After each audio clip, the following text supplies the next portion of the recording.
Everyone, welcome back to RavenzCraft Magic School. Today, this episode is going to be about the Greek scientist and astronomer Pythagoras. Pythagoras was born around 569 BC, and he invented what we call the musical scale, in which all our music is created from.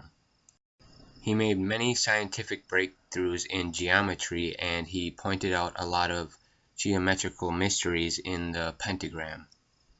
Here, I'm going to let an old friend of ours explain it to you a little better. Come on, let's go to ancient Greece, to the time of Pythagoras, the master egghead of them all. Pythagoras? The father of mathematics and music. Mathematics and music?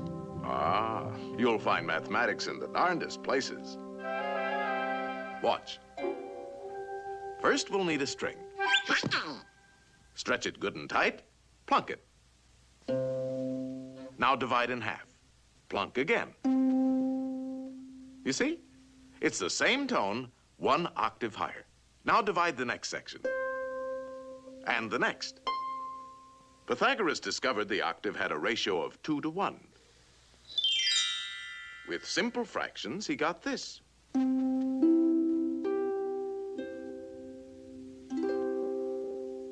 And from this harmony in numbers developed the musical scale of today.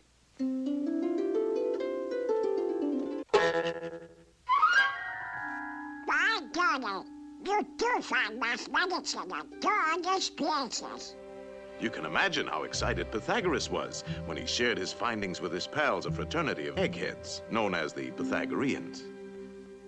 They used to meet in secret to discuss their mathematical discoveries. Only members were allowed to attend. They had a secret emblem, the pentagram. Let's see what the topic is for today.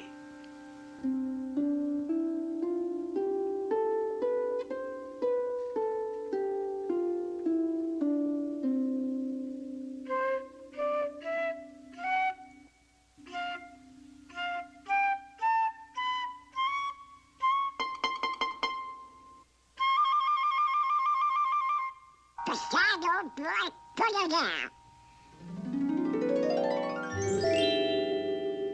Well, I'll be a frustrated kid. It was our old friend Pythagoras who discovered that the pentagram was full of mathmagick. The two shorter lines combined exactly equal the third. And this line shows the magic proportions of the famous golden section. The second and third lines exactly equal the fourth. Once again, we have the golden section. But this is only the beginning. Hidden within the pentagram is a secret for creating a golden rectangle, which the Greeks admired for its beautiful proportions and magic qualities. The star contains the golden rectangle many times over.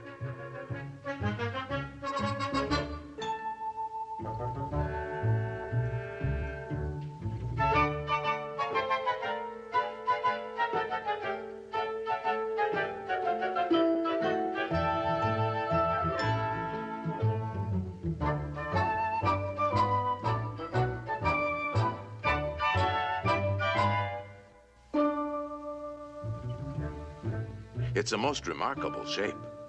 It can mathematically reproduce itself indefinitely.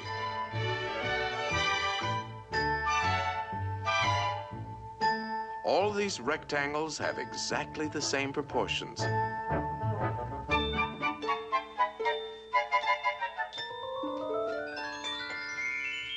This figure also contains a magic spiral that repeats the proportions of the golden section into infinity.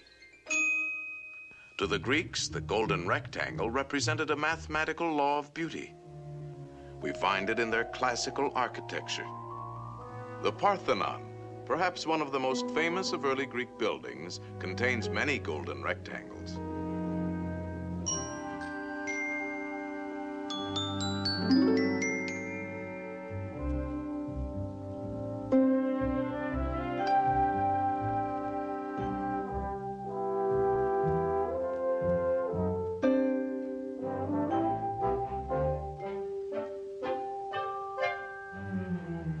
These same golden proportions are also found in their sculpture.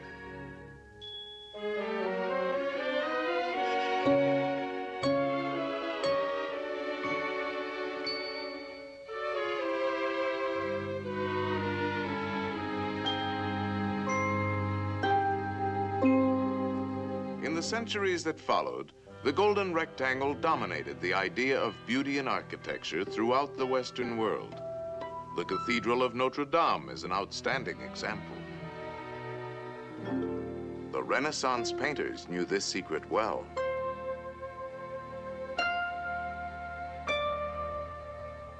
Think of a pentagram, Donald. Now put another inside, a third, and a fourth. No pencil is sharp enough to draw as fine as you can think, and no paper large enough to hold your imagination.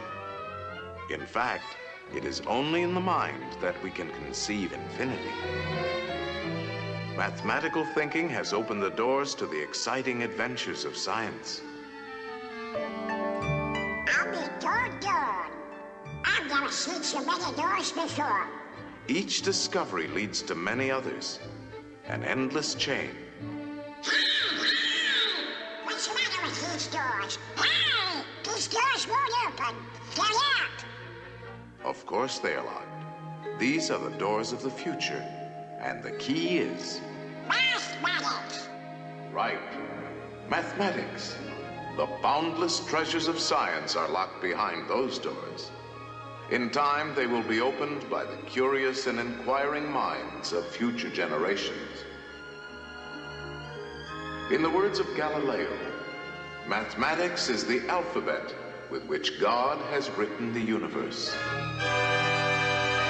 Alright, I hope that explained a little bit more about Pythagoras and his theories.